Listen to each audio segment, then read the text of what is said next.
ಎಲ್ರಿಗೂ ನಮಸ್ಕಾರ ಕಣ್ರಪ್ಪ, ಚೆನ್ನಾಗಿದ್ದೀರ? ಪೊಲಿಟಿಕಲ್ ಮಸಾಲ ದೋಸೆ ಕಾರ್ಯಕ್ರಮಕ್ಕೆ ಸ್ವಾಗತ ಸುಸ್ವಾಗತ. ಇವತ್ತಿನ ವಿಚಾರ ಏನಪ್ಪ, ಸದನದ ಹಿಂಗೆ ನಡೆದ್ಬಿಟ್ಟಿದ್ದಲ್ಲಪ್ಪ. ಕಾಂಗ್ರೆಸ್ ಅವರು ಗವರ್ನರ್ ಅವರಿಗೆ ಅವಮಾನ ಮಾಡಿಬಿಟ್ಟಿದ್ದಾರೆ. ಅವ್ರ ಮೇಲೆ ಅಟ್ಯಾಕ್, ಗವರ್ನರ್ ಮೇಲೆ ಅಟ್ಯಾಕ್ ಮಾಡಿರೋಂಥದ್ದು ಕಾಂಗ್ರೆಸ್ ಕಾರ್ಯಕರ್ತರು. ಅವರು ಏನಂದರೆ ಗವರ್ನರು ಅವ್ರು ಏನು ತೊಗೊಂಬಂದಿರ್ತಾರೋ ಅದನ್ನು ಓದಬೇಕಂತೆ. ಇಲ್ಲ, ಕಾಂಗ್ರೆಸ್ ಸರ್ಕಾರದವ್ರು ಏನು ಹೇಳ್ತಾ ಇದ್ದಾರೆ ಅಂದರೆ, ನಾವು ಕೊಟ್ಟಿದ್ದನ್ನು ಅವ್ರು ಓದಬೇಕು.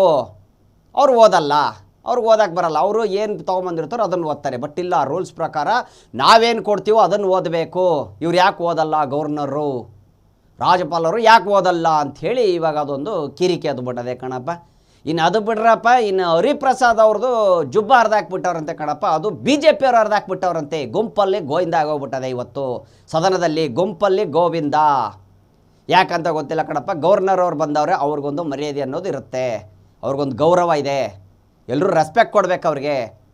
ರೂಲ್ಸ್ ಪ್ರಕಾರ ಇನ್ನು CT ರವಿ ಅವ್ರು ಹೇಳಿರೋಂಥದ್ದು ರೂಲ್ಸ್ ಪ್ರಕಾರ ಗವರ್ನರ್ ಅವರು ಮಾತಾಡಬೇಕಾದ್ರೆ ಮಧ್ಯದಲ್ಲಿ ಯಾರೂ ಮಾತಾಡೋಗಿಲ್ಲ. ಅವರಿಗೆ ಏನು ಅವ್ರಿಗೇನು ಹೇಳೋ ಆಗಿಲ್ಲ, ಇವರು ಯಾರು ಮಧ್ಯದಲ್ಲಿ ಮಾತಾಡೋ ಆಗಿಲ್ಲ, ಅವ್ರಿಗೆ ತೊಂದರೆನೂ ಕೊಡೋಂಗಿಲ್ಲ. ಮಾಡದವ್ರಿಗೆ ಅವ್ರನ್ನ ತೆಗೆದು ಬಿಡ್ಬೋದು, ಅವ್ರನ್ನ ಅಲ್ಲಿಂದನೇ ಏನು ಕಳಿಸ್ಬಿಡ್ಬೋದು ಅವ್ರನ್ನ ಇಲ್ಲಿಂದ.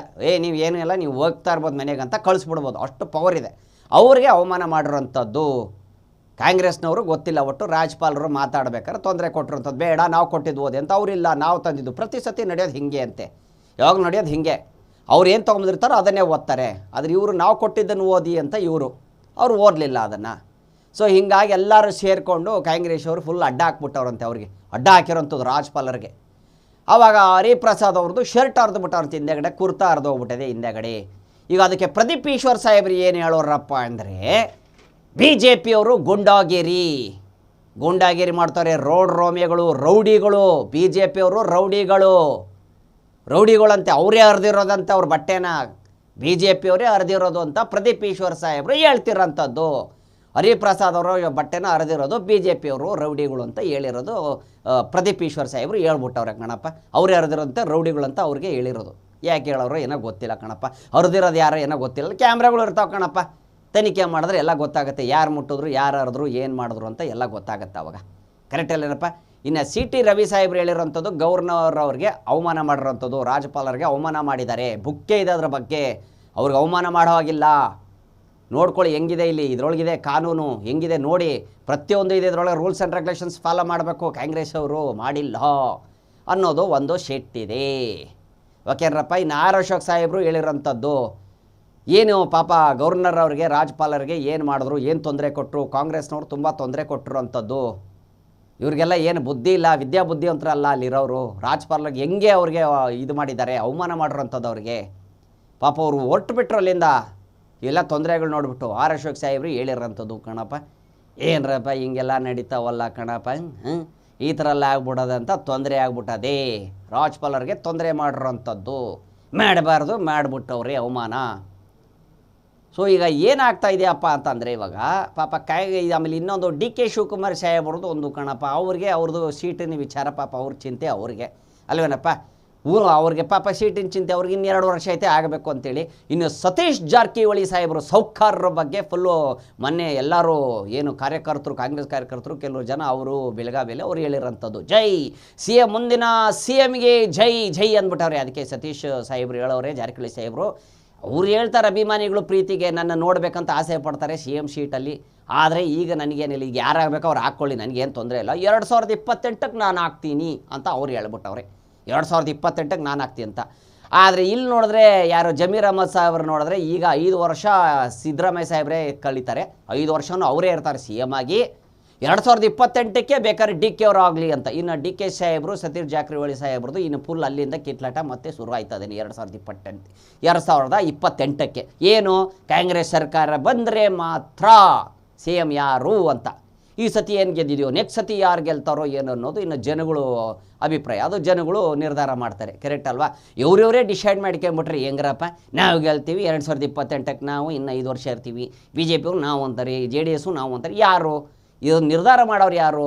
ಕರೆಕ್ಟ್ ಅಲ್ವೇನಪ್ಪ. ಪಬ್ಲಿಕ್ ಕಣಪ್ಪ. ಓಟ್ ಹಾಕೋದು ಜನಗಳು, ಅನ್ನದಾತರು. ಅವ್ರು ಓಟ್ ಹಾಕಿ ಗೆಲ್ಲಿಸೋವಂಥದ್ದು.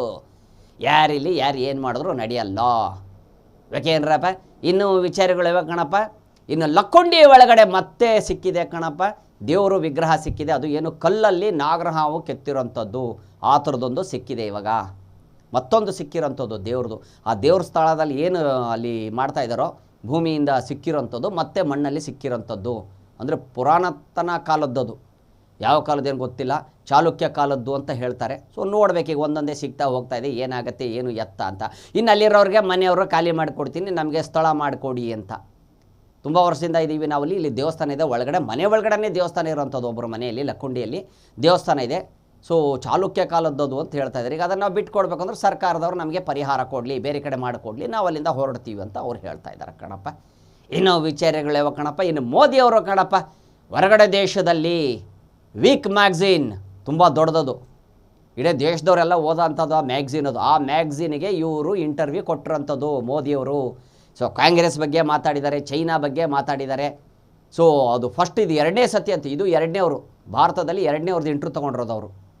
ವೀಕ್ ಮ್ಯಾಗ್ಝೀನ್ ಅವರು ಯಾರ್ದು ತೊಗೊಳ್ಳಲ್ಲ ಸಾಮಾನ್ಯ. ಫಸ್ಟ್ ಟೈಮ್ ತೊಗೊಂಡಿದ್ದು ಇಂದಿರಾ ಗಾಂಧಿ ಅವ್ರದ್ದಂತೆ. ಇಂದಿರಾ ಗಾಂಧಿ ಅವ್ರದ್ದು ತೊಗೊಂಡಿದ್ರು ಸುಮಾರು ವರ್ಷದ ಹಿಂದೆ, ಒಂದು 30-40 ವರ್ಷದ ಹಿಂದೆ ಅವ್ರು ತೊಗೊಂಡಿದ್ರು. ವೀಕ್ ಮ್ಯಾಗ್ಝೀನ್ ಅಂದ್ಬಿಟ್ಟು ಅವ್ರು ತೊಗೊಂಡಿದ್ರು. ಈಗ ನೆಕ್ಸ್ಟ್ ತೊಗೋತಾ ಇರೋದು ಇಂಟ್ರೂ ಮೋದಿ ಅವ್ರದ್ದೇ, ನಮ್ಮ ಪ್ರಧಾನಮಂತ್ರಿ ಮೋದಿ ಅವ್ರದ್ದು ಇಂಟ್ರೂವನ್ನು ಮಾಡಿದ್ದಾರೆ. ಅದರೊಳಗಡೆ ಇವರು ಚೈನಾ ಬಗ್ಗೆ ಹೇಳಿದ್ದಾರೆ, ಪಾಕಿಸ್ತಾನ ಬಗ್ಗೆ ಹೇಳಿದ್ದಾರೆ, ಏನು ತೊಂದರೆ ಆಗಿದೆ, ಆಮೇಲೆ ಮುಸ್ಲಿಂ ಬಾಂಧವರ ಬಗ್ಗೆ ಹೇಳಿದ್ದಾರೆ, ಭಾರತದಲ್ಲಿ ಯಾವ ಥರ ಇದೆ, ಹೆಂಗೆ ನಡೀತಾ ಇದೆ, ರೂಲ್ಸು ರೆಗ್ಯುಲೇಷನ್ಸ್ ಏನು ಎತ್ತ ಅಂಥೇಳಿ ಪ್ರತಿಯೊಂದನ್ನು ಮಾಹಿತಿಯನ್ನು ಕೊಟ್ಟಿದ್ದಾರೆ. ಆದರೆ ಈಗ ಎಲ್ಲರಿಗೂ ಸಿಟ್ಟು ಬಂದಿದೆ ಕಾಂಗ್ರೆಸ್ನವರಿಗೆ. ಮೋದಿಯವರು ಯಾಕೆ ಹಿಂಗೆ ಮಾತಾಡಿದಾರೆ, ಅಲ್ಲೋಗಿ ಇದರ ಬಗ್ಗೆ ಎಲ್ಲ ಯಾಕೆ ಹೇಳಿದ್ರು, ಕಾಂಗ್ರೆಸ್ ಬಗ್ಗೆ ಯಾಕೆ ಹೇಳಿದ್ರು. ಸೊ ಅವ್ರಿಗೆ ಒಂದು ಕಿಡಿ ಕಾರ್ಬಿಟ್ಟವ್ರಿ. ನೋಡ್ಬೇಕು ಕಣಪ್ಪ, ಇನ್ನೂ ಏನೇನಾಯ್ತು ಅಂತಂತ ಗೊತ್ತಿಲ್ಲ ಕಣಪ್ಪ. ಇನ್ನು ಆರ್ ಅಶೋಕ್ ಸಾಹೇಬ್ರು ಹೇಳಿರೋಂಥದ್ದು ಕಣಪ್ಪ, ಕರಾಳ ದಿನ ರಾಜ್ಯಪಾಲರಿಗೆ ಅವಮಾನ ಮಾಡಿದ್ದಾರೆ, ಅವ್ರ ಮೇಲೆ ಅಟ್ಯಾಕ್ ಮಾಡಿರೋಂಥದ್ದು ಕಾಂಗ್ರೆಸ್ ಕಾರ್ಯಕರ್ತರು ಎಲ್ಲರೂ ಸೇರಿ, ಎಮ್ ಎಲ್ ಎಗಳು ಯಾರಿದ್ರು ಎಲ್ಲರೂ ಸೇರ್ಕೊಂಡ್ಬಿಟ್ಟಿದ್ರು. ಅವ್ರಿಗೆ ಕರಾಳ ದಿನ ಅಂತ ಹೇಳ್ಬೋದು. ಕಾಂಗ್ರೆಸ್ನವ್ರು ತುಂಬ ತೊಂದರೆ ಮಾಡಿದ್ದಾರೆ ರಾಜ್ಯಪಾಲರಿಗೆ. ಅವ್ರು ತಂದಿದ್ದನ್ನು ಓದಿದ್ದಕ್ಕೆ ಸಿಟ್ಟು ಬಂದಿದೆ ಅವರಿಗೆ. ಅವ್ರು ಹೇಳಿದ್ದನ್ನು ಓದಬೇಕಾಗಿತ್ತು, ಓದಿಲ್ಲ ಅಂತ ಅವ್ರಿಗೆಲ್ಲ ಸಿಟ್ಟು ಬಂದುಬಿಟ್ಟಿದೆ. ಅವ್ರನ್ನ ತಡೆ ಹಾಕಿರೋದು ಇದನ್ನು ಓದಿ ಅಂಥೇಳಿ ಅವ್ರಿಗೆ ತಡೆ ಹಾಕಿದ್ದಾರೆ ಕಾಂಗ್ರೆಸ್ನವರು ಅಂತ ಆರ್ ಅಶೋಕ್ ಸಾಹೇಬರು ಹೇಳಿರೋಂಥದ್ದು ಕಣಪ್ಪ. ಅವರೆಲ್ಲ ಅಪರಾಧಿಗಳು, ಅಪರಾಧಿ ಅಂಥೇಳಿ ಸದನದಲ್ಲೆಲ್ಲ ಫುಲ್ ಇವತ್ತು ತುಂಬ ಗಲಾಟೆಗಳು ಆಗ್ಬಿಟ್ಟದೆ ಕಣಪ್ಪ. ಎಲ್ಲರ ಕಾಂಗ್ರೆಸ್ ಸರ್ಕಾರ ಇಂಥ BJP ಎಲ್ಲರೂ ಸೇರಿ ಕೂಗಡಕ್ಕೆ ಚೀರಡಕ್ಕೆ ಶುರು ಮಾಡಿಬಿಟ್ಟವ್ರು. ಅಪರಾಧಿ, ರಾಜ್ಯಪಾಲರಿಗೆ ಅವಮಾನ ಮಾಡಿದಂಥವ್ರು ಅಪರಾಧಿಗಳು, ಅಪರಾಧಿಗಳು, ಅಪರಾಧಿಗಳು ಆರ್ ಅಶೋಕ್ ಸಾಹೇಬ್ರು ಹೇಳಿರೋಂಥದ್ದು ಕಣಪ್ಪ. ಜಿ ಪರಮೇಶ್ವರ್ ಸಾಹೇಬರು 3ನೇ ಸತಿ ಪೊಲೀಸ್ ಮಂತ್ರಿ ಆಗಿದ್ದಾರಂತೆ. ನನಗೆ ಯಾಕೆ ಕೊಡ್ತಾರೋ ಗೊತ್ತಿಲ್ಲ, ಪೊಲೀಸ್ ಮಂತ್ರಿಯಾಗಿ ನನ್ನ 3ನೇ ಸತಿ ಆಯ್ಕೆ ಮಾಡಿದ್ದಾರೆ. ನಾನು ನೋಡಿದ್ರೆ ಸುಮಾರು ಜನ ಹೇಳ್ತಾರೆ ನನಗೆ ಮಾತಾಡೋಕ್ಕೆ ಬರಲ್ಲ, ಜೋರಾಗಿ ಮಾತಾಡೋಲ್ಲ, ಮೆಲ್ಲಗೆ ಮಾತಾಡ್ತೀನಿ ಅಂತ. ಆದರೆ ನನಗೆ ನಾಲೆಜ್ ಇರೋ ಪ್ರಕಾರ ಪೊಲೀಸನ್ನ ನಾನು ಕರೆಕ್ಟಾಗಿ ಏನು ನನಗೆ ಕೊಟ್ಟಿದ್ದಾರೋ ಆ ಒಂದು ಸ್ಥಾನವನ್ನು ನಾನು ಕರೆಕ್ಟಾಗಿ ಪಾಲಿಸಿದ್ದೀನಿ ಅಂದ್ಕೊಂಡಿದ್ದೀನಿ ನಾನು. ಯಾಕಂದರೆ ಕರೆಕ್ಟಾಗಿ ಮೇಂಟೈನ್ ಮಾಡ್ಕೊಂಡು ಬರ್ತಾಯಿದ್ದೀನಿ ಪೊಲೀಸ್ ಡಿಪಾರ್ಟ್ಮೆಂಟ್ನ, ಹೆಂಗೆ ಏನು ಮೇಂಟೈನ್ ಮಾಡಬೇಕು ಅಂತ. ಸೊ ಹೀಗಾಗಿ ನನ್ನೇ ಆಯ್ಕೆ ಮಾಡ್ತಾರೆ. 3ನೇ ಸತಿ ನಾನು ಆಗಿರೋದು, 3ನೇ ಸತಿ ನನ್ನ ಆಯ್ಕೆ ಮಾಡಿದ್ದಾರೆ ಅಂತ ಜಿ ಪರಮೇಶ್ವರ್ ಸಾಹೇಬರು ಹೇಳ್ಕಿರೋಂಥದ್ದು. ನನಗೆ ಮಾತಾಡೋಕ್ಕೆ ಬರಲ್ಲ ಜೋರಾಗಿ, ಆದರೂ ನನ್ನ ಪೊಲೀಸ್ ಮಂತ್ರಿಯಾಗಿ ಮಾಡಿದ್ದಾರೆ ಅಂತ ಹೇಳಿರೋಂಥದ್ದು. ಇನ್ನು ಹರಿಪ್ರಸಾದ್ ಅವರು ಹೇಳಿರೋಂಥದ್ದು, ಏನಲ್ಲಿ ಸದನದಲ್ಲಿ ಏನು ಗುಂಪುಗಾರಿಕೆ ಏನು ಗಲಾಟೆಗಳಾಯಿತು ಅದು BJPನೇ ಕಾರಣ. ಸದನದಲ್ಲಿ ಫುಲ್ ಗಲಾಟೆ ಎಬ್ಸಿದೆ BJP ಅವರು ಅಂತ ಹರಿಪ್ರಸಾದ್ ಅವರು ಹೇಳಿರೋಂಥದ್ದು. ಅವರೇ ಮಾಡಿರೋದು ಇದೆಲ್ಲ ಗಲಾಟೆಗಳೆಲ್ಲ ಮಾಡಿಸಿರೋದು ಅವರೇ ಅಂತ.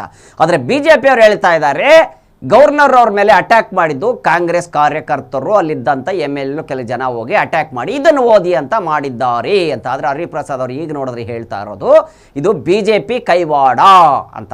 ಈಶ್ವರ್ ಸಾಹೇಬ್ರು ಹೇಳಿರೋಂಥದ್ದು. ಪ್ರದೇಶ್ ಈಶ್ವರ್ ಸಾಹೇಬ್ರು ಏನು ಹೇಳೋರಪ್ಪ ಅಂದರೆ, ರಾಜ್ಯಪಾಲರನ್ನ ಕರ್ನಾಟಕದಿಂದ ಹೊರಗಟ್ಟಿ ಕರ್ನಾಟಕವನ್ನು ಉಳಿಸಿ. ಏನು ಗುರು, ಗವರ್ನರ್ಕೋ ಹಟಾವ್ ಕರ್ನಾಟಕೋ ಬಚಾವ್ ಅಂತೆ ಪ್ರದೀಪ್ ಈಶ್ವರ್ ಸಾಹೇಬರು ಹಿಂದಿಯಲ್ಲೂ ಹೇಳ್ಬಿಟ್ರು ಕಣಪ್ಪ. ಏನು ಹೇಳೋರಪ್ಪ ಇದು, ಗವರ್ನರ್ಕೋ ಹಟಾವ್ ಕರ್ನಾಟಕಕ್ಕೋ ಬಚಾವ್ ಅಂತೆ. ಅಂದ್ರೆ ಅವ್ರು ಏನು ಮಾಡೋಕ್ಕೆ ಬಂದಿದ್ರು, ರಾಜ್ಯಪಾಲರು ಅವ್ರು ಬಂದಿದ್ದು ಭಾಷಣವನ್ನು ಮಾಡೋಕ್ಕೆ. ಇವ್ರು ಯಾಕೆ ಹಟಾವ್ ಅಂತ ಅವ್ರನ್ನ ಅಂದರೆ ಅವ್ರು ಏನು ಮಾಡೋಕ್ಕೆ ಬಂದಿದ್ರು ಅಂತ ಪ್ರದೀಪ್ ಈಶ್ವರ್ ಸಾಹೇಬರು ಆ ಮಾತನ್ನ ಹೇಳಿದ್ದಾರೆ ಅನ್ನೋದು ಇನ್ನೋರ್ಗೂ ಗೊತ್ತಿಲ್ಲ ಕಣಪ್ಪ. ಇನ್ನು ಇದಕ್ಕೆ BJP ಅವ್ರು ಏನು ಹೇಳ್ತಾರೆ ಕೌಂಟ್ರು ಅಂತ ಕಾದು ನೋಡಬೇಕು ಕಣಪ್ಪ. ಆದರೆ ರಾಜ್ಯಪಾಲರಿಗೆ ಇವ್ರು ಹೇಳಿರೋಂಥದ್ದು ತಪ್ಪು ಅಂತ ಜನಗಳು ಅಭಿಪ್ರಾಯ. ಸುಮಾರು ಜನ BJP ಅವ್ರು ಹೇಳಿರೋದು ತಪ್ಪು. ಏನಪ್ಪ ಇದು, ಗವರ್ನರ್ಕೋ ಹಟಾವ್ ಕರ್ನಾಟಕಕ್ಕೋ ಬಚಾವ್ ಅನ್ನೋ ಈ ರೀತಿಯಲ್ಲಿ ಹೇಳಿದಾರಂದರೆ ಏನಿದು ಅರ್ಥ, ಯಾಕೆ ಹಿಂಗೆ ಹೇಳಿದ್ರು ಅಂತ ಹೇಳಿ ಇನ್ನು ಅದರಿಂದ ಆಕ್ರೋಶನ ಆಗಿರೋಂಥದ್ದು. ಇವರ ಮೇಲೆ ಒಂದು ಸಿಟ್ಟು ಬಂದಿದೆ ಕಾಂಗ್ರೆಸ್ ಅವರ ಕಾರ್ಯಕರ್ತರುಗಳ ಮೇಲೆ, MLAಗಳ ಮೇಲೆ.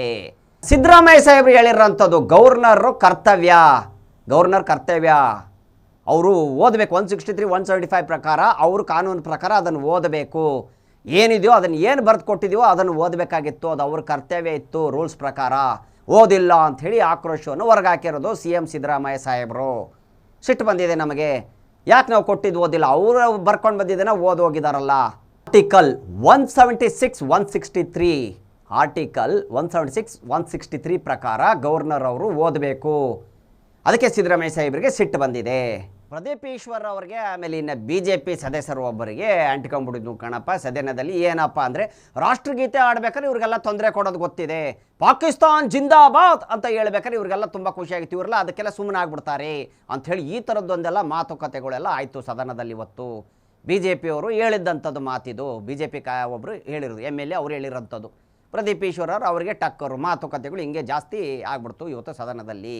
ಎಸ್, ಇವ್ರ ಮಗ ಹೇಳಿರೋಂಥದ್ದು ದರ್ಶನ್ ಅವ್ರಿಗೆ ಈ ತಿಂಗಳ ಗ್ಯಾರಂಟಿ ಬಿಡುಗಡೆ ಆಗುತ್ತೆ, ಪಕ್ಕಾ ನೋಡ್ತಾ ಇರ್ರಿ ಅಂತ. ಯಾಕಂದರೆ ರೇಣುಕಾ ಸ್ವಾಮಿ ತಾಯಿಯವರು ಏನು ಎಡವಟ್ ಮಾಡಿದ್ರಂತ ಈ ಥರ ವಿಡಿಯೋಗಳೆಲ್ಲ ಇದಾಗ್ತಾ ಇದೆ, ವೈರಲ್ ಆಗ್ತಾ ಇದೆ.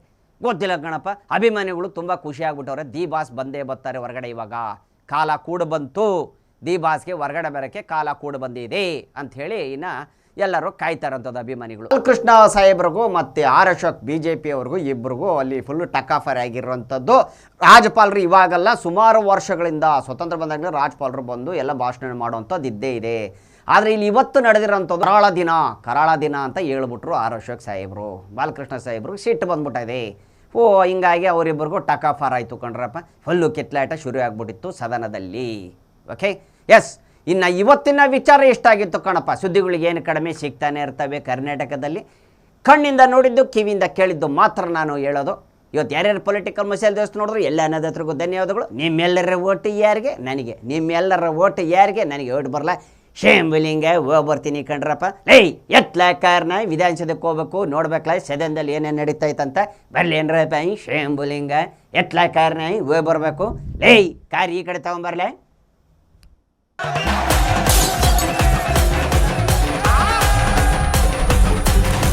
ಕ್ಷಣ ಕ್ಷಣದ ಸುದ್ದಿಗಳಿಗಾಗಿ ಫ್ರೀಡಂ ಟಿವಿ ಸಬ್ಸ್ಕ್ರೈಬ್ ಮಾಡಿ, ಲೈಕ್ ಮಾಡಿ ಹಾಗೂ ಫಾಲೋ ಮಾಡಿ. ಹೊಸ ಸುದ್ದಿಗಳ ನೋಟಿಫಿಕೇಶನ್ಗಾಗಿ ಬೆಲ್ ಐಕಾನ್ ಮೇಲೆ ಕ್ಲಿಕ್ ಮಾಡಿ.